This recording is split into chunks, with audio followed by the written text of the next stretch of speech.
这是佘太君代杨延昭写的奏折呀，说他得了重病，你说巧不巧啊？上一次杨延昭说要推荐穆桂英挂帅，朕没有答应。接着他就病了，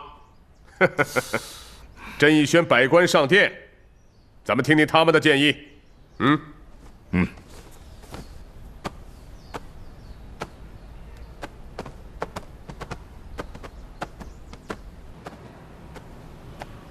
圣上驾到！吾皇万岁！万岁！万万岁！众爱卿平身吧。谢圣上。各位爱卿都听说了吧？佘太君代杨延昭为穆桂英请求元帅之职，众爱卿有什么看法呀？圣上，微臣觉得佘太君上奏有所欠妥，推荐元帅该由朝中大臣建议。佘太君已离朝多年，不该过问此事。可佘太君随军作战，了解前方情况，向圣上推荐，并不为过呀。杨元帅有病，穆桂英可以代他行使元帅之职，可公然为他要帅，似乎有举帅为亲之嫌。此话差矣。现在和辽军对阵，生死就在瞬间，佘太君怎会如此不识时务？再说，元帅的担子重似千斤，穆桂英没有铁打的肩膀，佘太君怎会向圣上举荐？圣上，不管怎么说，从古到今没有女人挂帅先例，拜穆桂英为帅，怕众兵将不服。哼哼，自古没有的事，并非后人不能做。至于女人挂帅服不服，以本王看，不在男女，而在于她有没有为帅的能力。就算穆桂英有能力，臣以为也不能拜她为帅。他父亲穆羽一直在木柯寨占山为王，与朝廷抗衡。穆桂英为帅，是给谁带兵啊？当然是为大宋。她丈夫是杨宗保，公公是元帅。话是这么说，众臣百姓看来，这非常别扭。什么别扭不别扭？前方战事十分火急，急需能人消危解难，而你却盯着穆桂英的身世不放。别忘了，穆桂英并非真心归顺朝廷，她是为了亲情才出征的。你只说对了其一，穆桂英心胸宽广，她把百姓看得和亲情一样重。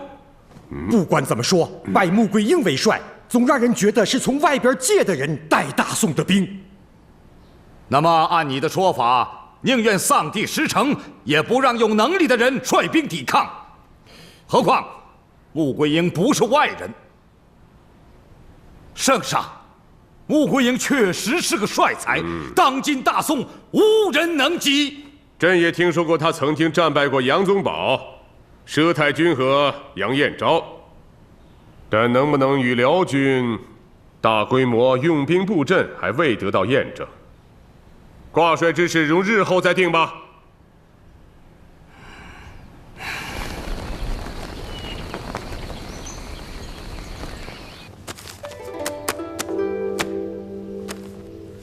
老太君，奶奶、婶娘、桂英啊，奶奶，快，上座。哎，好好好，婶娘，快坐。哟，你在读《孙子兵法》啊？好啊，你最近怎么样啊？啊？这个说来也奇怪了，我现在不但不吐了，比以前吃的还多了呢。哎呦，看来是老天助我呀！好啊，都得过这一关呐。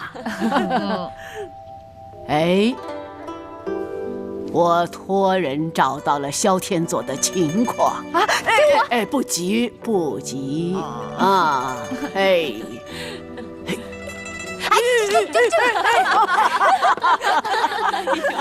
哎呀，这丫头，那上头啊写着萧天佐跟空山道人学过道学。我还真知道这个空山道人。奶奶，我小的时候，我师父给我讲了不少这个空山道人的奇事儿呢。此人呢，布阵是大气磅礴，性格呢是粗犷豪爽，干了不少奇事儿呢。但往往这种人不拘小节，这纰漏呢，极有可能出在这细节之上。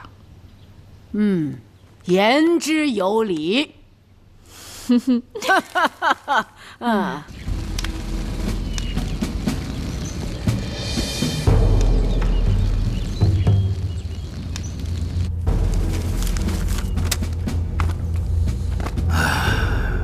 穆桂英乃北汉名将穆羽之女，她从小跟父亲学过《孙子兵法》，而且她还喜欢诗词歌赋。那玩意儿跟排兵布阵没什么关系。没关系，关系大着呢。学习高深的人理解兵法，跟文化低的不是一个境界。排兵布阵也有天壤之别。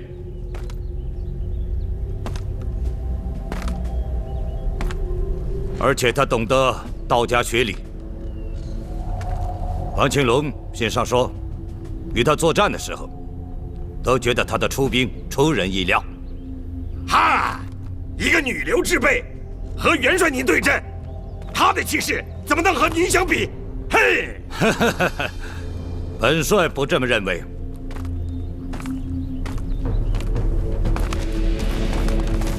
王庆龙说，他曾经战胜过佘太君、杨延昭和杨宗保，可他们3个人都是宋军的佼佼者。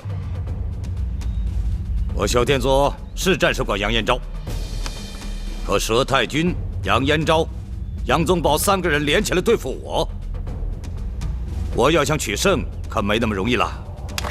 元帅，这么说，穆桂英不是平庸之辈啊？何谈平庸之辈，简直就是出类拔萃。如果我们对穆桂英再不够重视的话，我们就要大败了。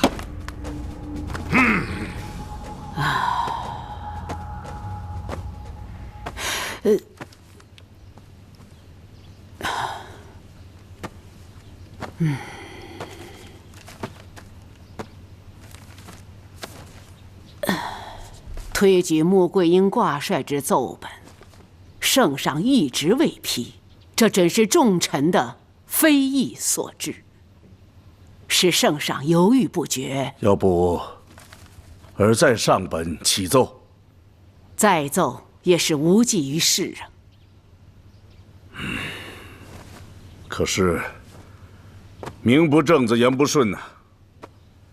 虽然说桂英代我行使元帅之职，可是对辽军的威慑力已经小了不少啊。谁说不是呢？别说是众将领颇有微词，就是咱家的七娘八妹，都不心悦诚服。这样下去，预辽前景不妙啊！哎，正因为如此，娘才忧心忡忡啊。不过老娘倒有个办法可用。娘，你快说。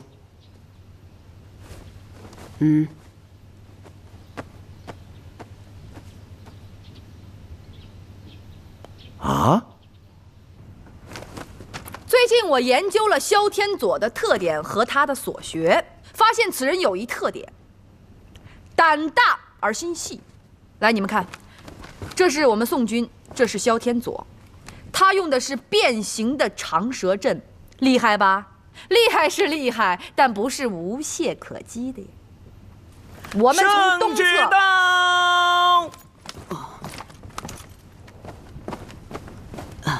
穆桂英接旨。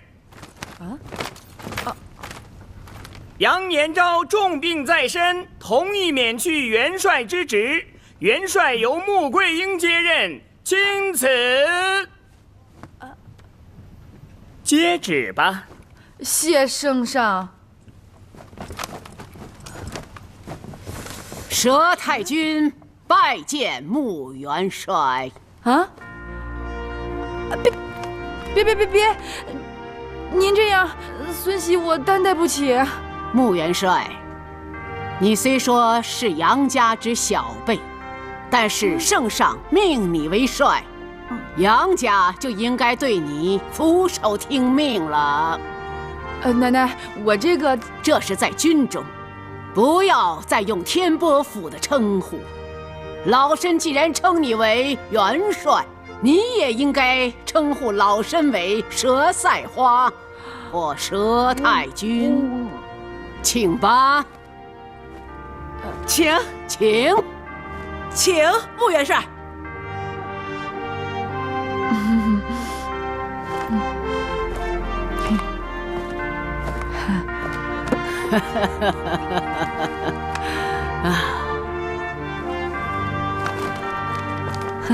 穆元帅，我们妯娌坚决听从元帅吩咐。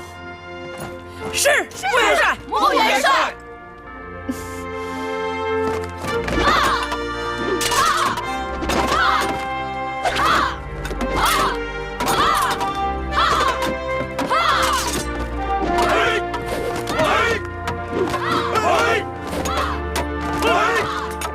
穆元帅，我现在就把萧天佐和他的天门阵跟你说一说。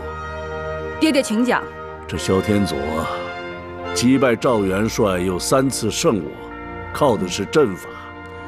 他和萧天佑自是黑白两蛟龙，乾坤在握，天佑其成，以两仪生4象之理，针对我宋军用兵之道，独创了天门阵，把乾艮坎阵、坤兑离巽发挥得淋漓尽致，而最终归之于先天混集。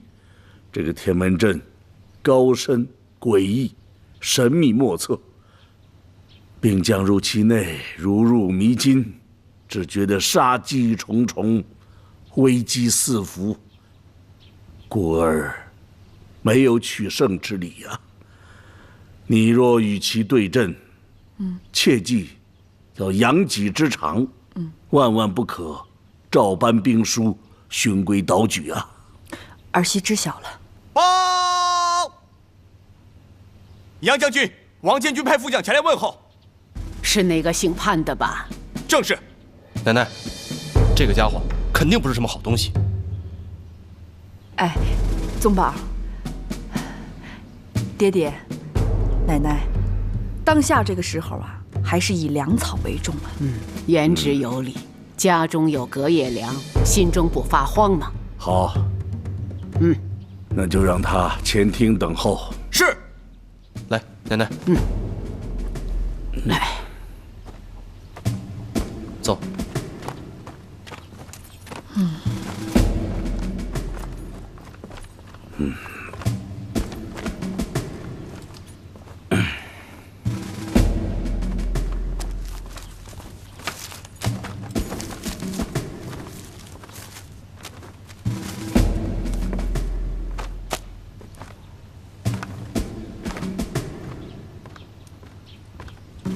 杨元帅，佘太君。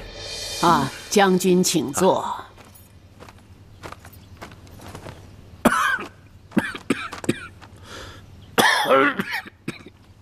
王监军听说杨元帅身体不适，非常挂念，特派末将前来问候。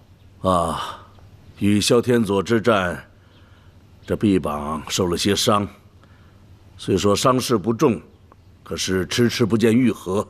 今日又偶感风寒，引发了咳嗽，这终日只觉得心闷乏力。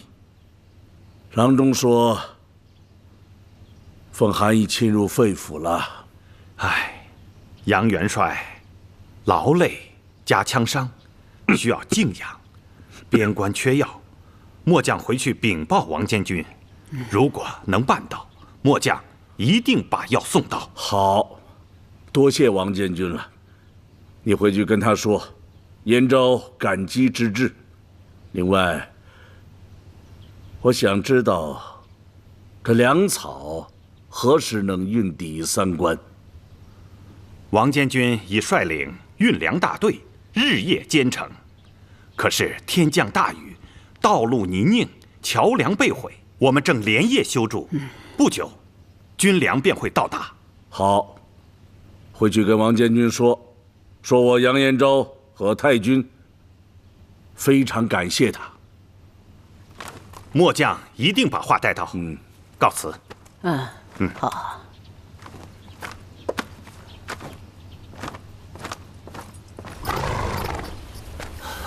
马都尉，潘将军，圣上已任命穆桂英为帅，你知道吗？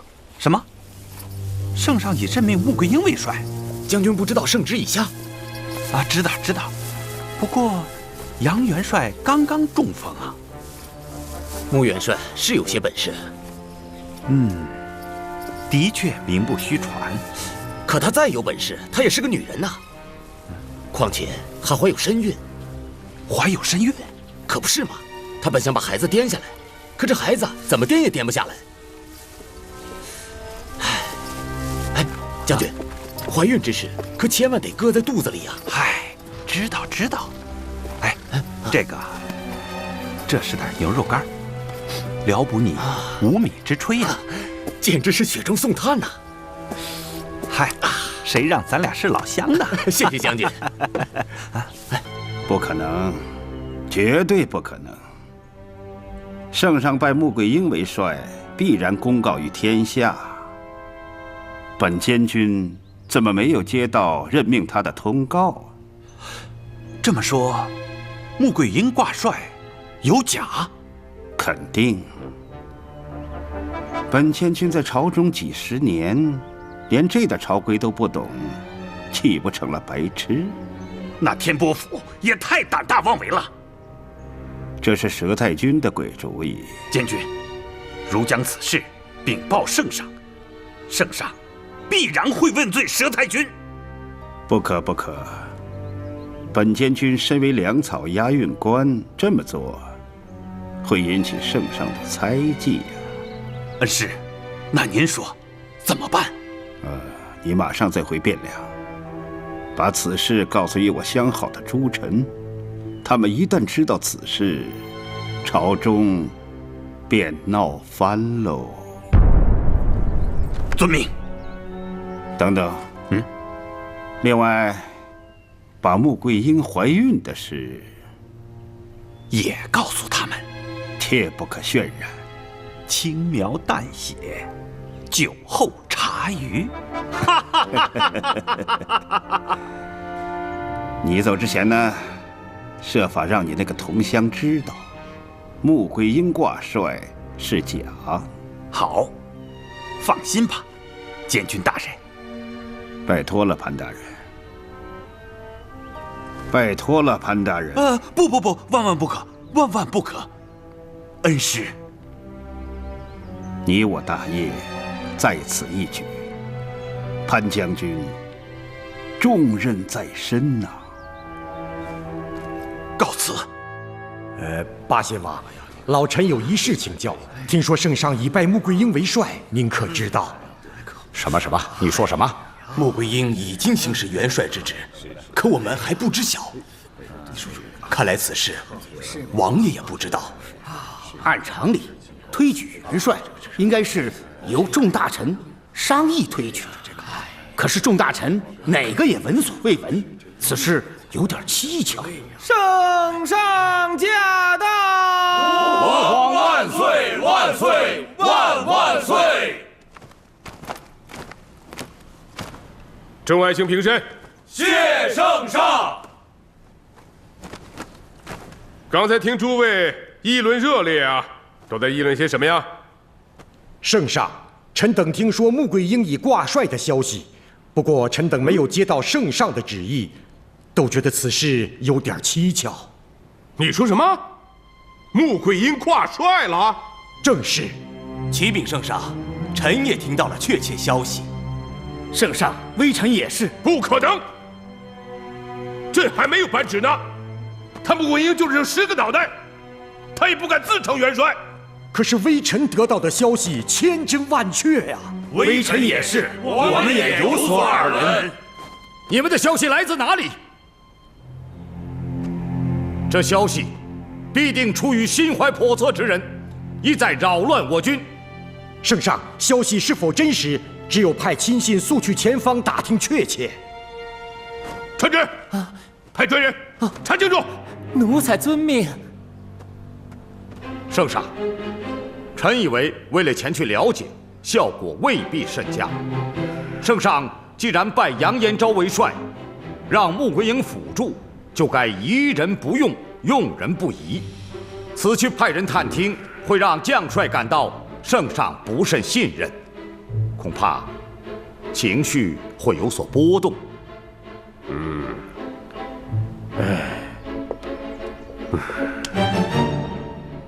八千王，你觉得这事儿是真是假呀？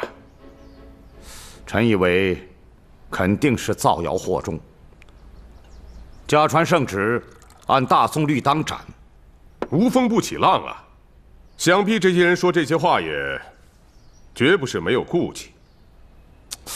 圣上，您想，御辽若要取胜，首先是君臣无猜，而辽军和奸佞，最希望的就是君臣猜忌。所以臣料到，这是辽军或别有用心之人挑拨离间，圣上没有必要理睬。萧天佐竟然能把单一的阵法组成108阵的天门阵，其中必有规律。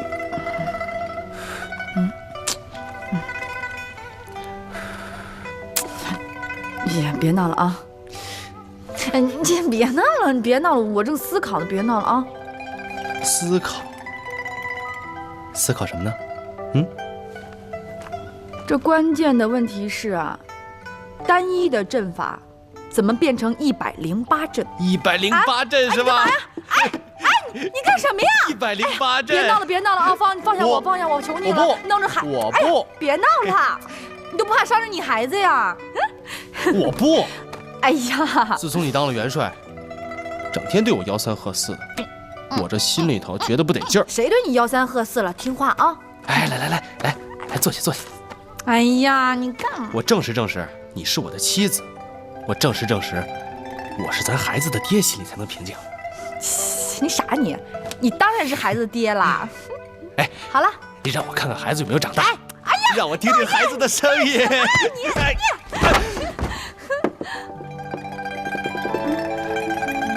你没事吧你？我快扶你起来吧。我自己能起来。来，你真没事啊？你干什么呀？你这人真没劲。哎，我这怎么可能？这怎么可能呢？我这个同乡啊，信上说的有道理。我们走城过乡的都没见到圣上拜穆桂英为帅的告示啊，难道您就不觉得奇怪吗？如果真是这样的话，事情可就闹大了。圣上尚未拜帅，他算哪家的元帅？正因为如此，我才找你商量。你说，咱们若是跟着他，还不知道他是什么目的？抵抗辽军，这个应该不会有假。这不一定。那杨家为了保大宋，死了不少人，许多人都说杨家和圣上有过节。咱们这么跟着他，到头来什么下场，还很难说呀。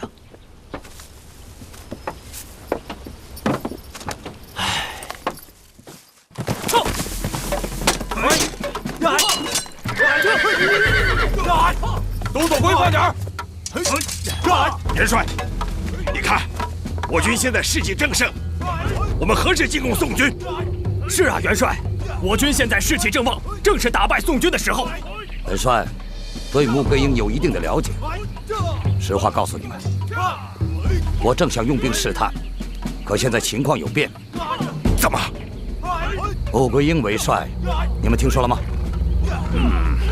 可王庆龙给本帅来信说，宋皇没有拜穆桂英为帅，也就是说，杨延昭举荐穆桂英，宋皇并没有准奏。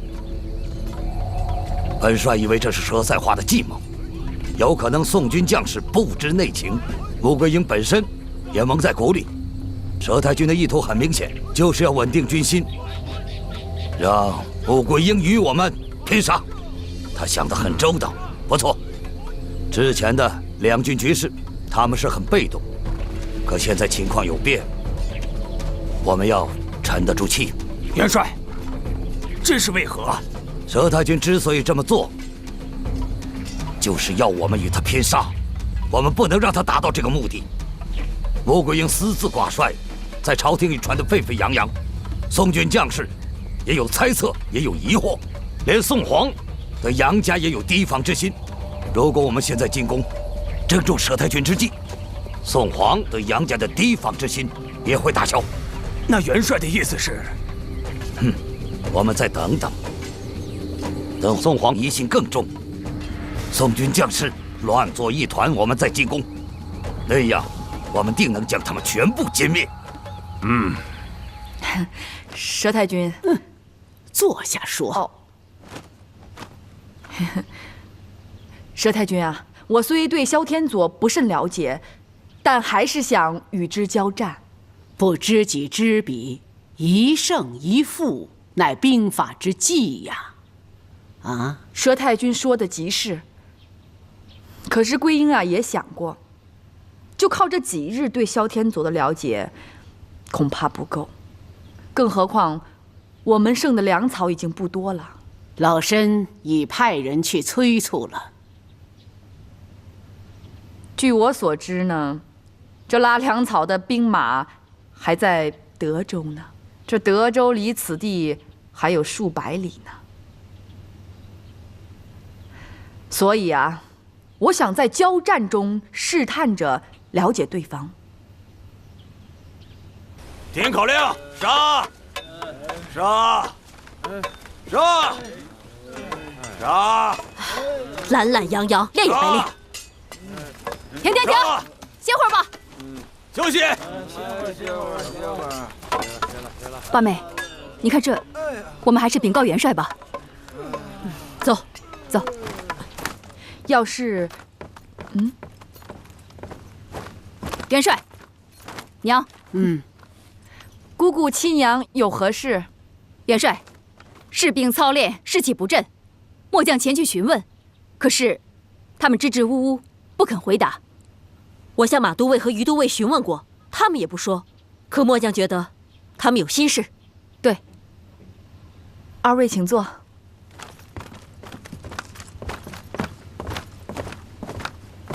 拜见元帅，拜见元帅。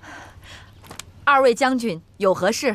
孟良有话要禀报元帅，不知当报不当报？没有什么当报不当报的，有话直说。士兵纷纷议论，说圣上并没有拜您为帅。他们说的有鼻子有眼的，我和孟将军训斥了他们，其结果，他们心有疑虑。孟郊二将军，你们久经沙场，对那些蛊惑人心之人，该一律严惩。大敌当前，就怕相互之间猜忌，人心不齐，如何去应战呢？恐怕自身都难保啊！桂英，在。你七娘姑姑孟郊二将军都是直率之人，他们的话，你不必在意。你刚刚挂帅，况且还是女人身，众人定难信服。可是桂英，你不必担心的，就以你的才智谋略，一仗就能让他们人仰马翻。不过，桂英啊，你要保住你的胎儿啊，保住我杨家之后，好去好回。孙袭遵命。朝廷众大臣已乱作一团，皇上虽未上朝，但王监军知道他已万分气愤。这是极好的征兆。那现在是该禀报萧元帅的时候了。为时尚早，王监军还需知道三关将士人心浮动到了什么程度。对。那王监军的意思是让末将向我的同乡马都尉去打探打探。不，你去太过明显，还是派个人去。来，再吃点啊！都说圣上没拜穆桂英为帅，谁说不是呢？哎呦，是啊，穆桂英本来就是个草寇，圣上怎么能拜他为帅呢？对呀，前些日子辽军几番向我们攻击，现在穆桂英挂帅了，辽军又没有了动静，会不会他跟萧天佐有勾结呀？是啊，哎呀，我看小姐，吃饭吧。再不吃啊，饭都该凉了。小姐，就吃一口。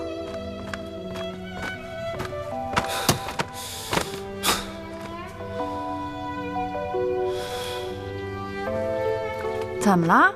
气死我了！谁惹着你了？手下几个士兵胡说八道，说圣上并未拜你为帅，我把他们几个绑在立柱上，饿他们一个晚上。你干什么你？这爱兵如子，那是兵法上的要求，也是一个将军该做的事儿。你怎么可以随意处罚他们呀？他们蛊惑人心，你不知道人心多么浮躁。浮躁需要解决，但不能这么做。行了，你赶快给他们松绑，并赔礼道歉。你是不是当元帅，你发命令发上瘾了？我还不是为了你好。哎呀，我知道你为我好，不管怎么样，你也不能这么做。去吧，我命令你即刻就去。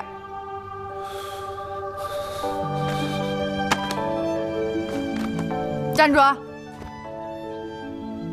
办完此事，再为本帅办一件事儿，听见了吗？你没听见啊？啊？生气了呢。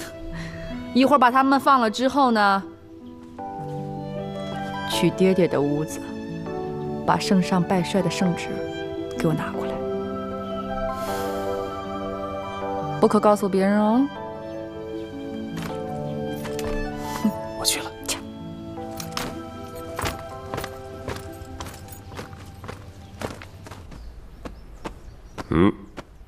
臣受命前来。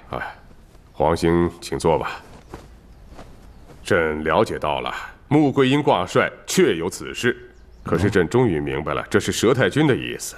你说佘太君虽然没有明着跟朕埋怨过，可是她的丈夫和儿子之死，她一直记恨着我们赵家。加上杨宗保的事儿，又加上了她对朕的不满，所以她才假传圣旨啊。朕派去的人回来说，前线的将士情绪浮动，这正是佘太君的意思。他正想这样让自己自乱，让辽军一举歼灭。圣上，臣以为此话不可信。穆桂英挂帅，就算是佘太君的主意，可佘太君绝不会和辽军苟合。先不说她丈夫和儿子之死与辽军结下了冤仇，就是佘太君的人品，也绝不会做出伤害大宋和百姓之事啊。现在臣有点明白了。佘太君为什么让穆桂英挂帅？是因为他们面临困难，不得已而为之啊。圣上，您想，假传圣旨，按大宋律列第1条，当斩。他佘太君为何这样？如果不是情况紧急，他能这么做吗？前方这种情况，臣倒要劝圣上早做决断。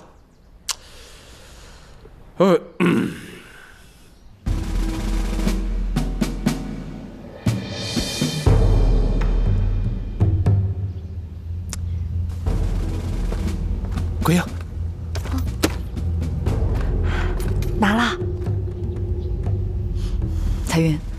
下帐帘，在外守候。是。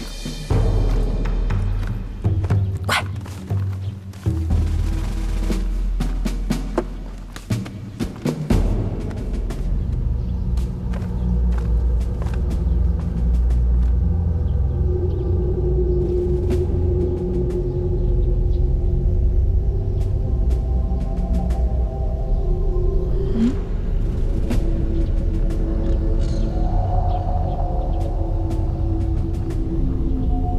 这玉印明显大不同。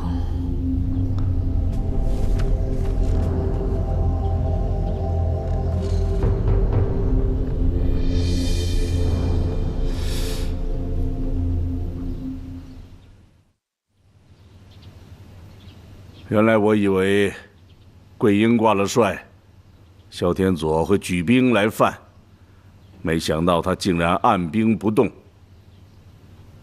此乃老身意料之中，果不其然，又出了内奸。这内奸让我们陷入了困境。要不，儿再捧起帅印？不，这样会打草惊蛇。可是您知道，现在城中军心不稳，人心浮动。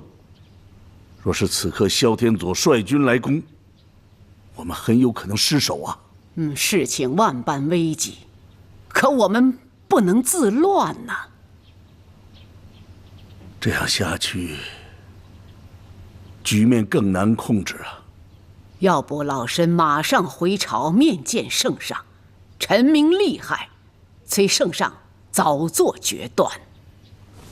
娘，事到如今，只能如此了。唉。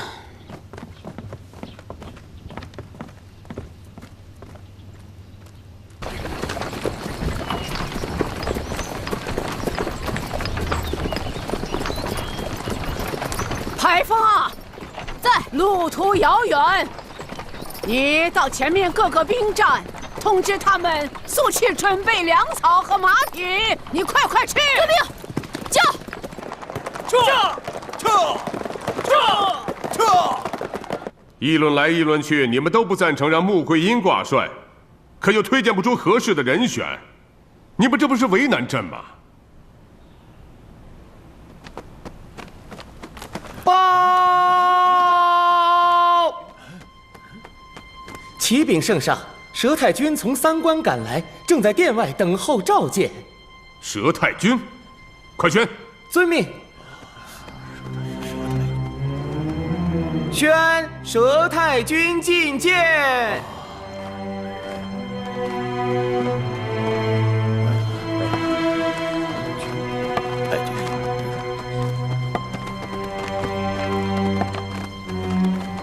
佘太君，圣上，佘赛花前来请罪，望圣上严惩。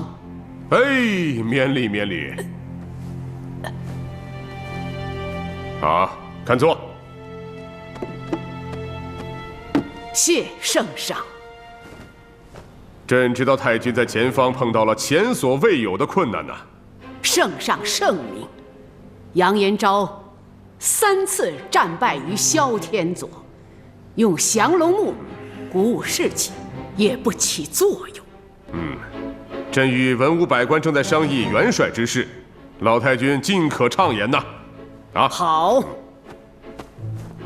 圣上，老身4天4夜，日夜兼程，马不停蹄，从三关赶到汴梁，一是来请罪，二是恳请圣上令穆桂英挂帅。圣上，老太君忠心日月可见，但拜帅之事不能草率而行，众大臣也不赞成拜穆桂英为帅。正是，如果我们拜他为帅，恐怕不但众臣不服，就是辽军也会小瞧我们的。小瞧？对，他们会认为大宋没有了男人。圣上，恕老身直言，你等在此纸上谈兵，无的放矢，却不知前方的形势。辽军已经在那里虎视眈眈，我军危在旦夕呀！这。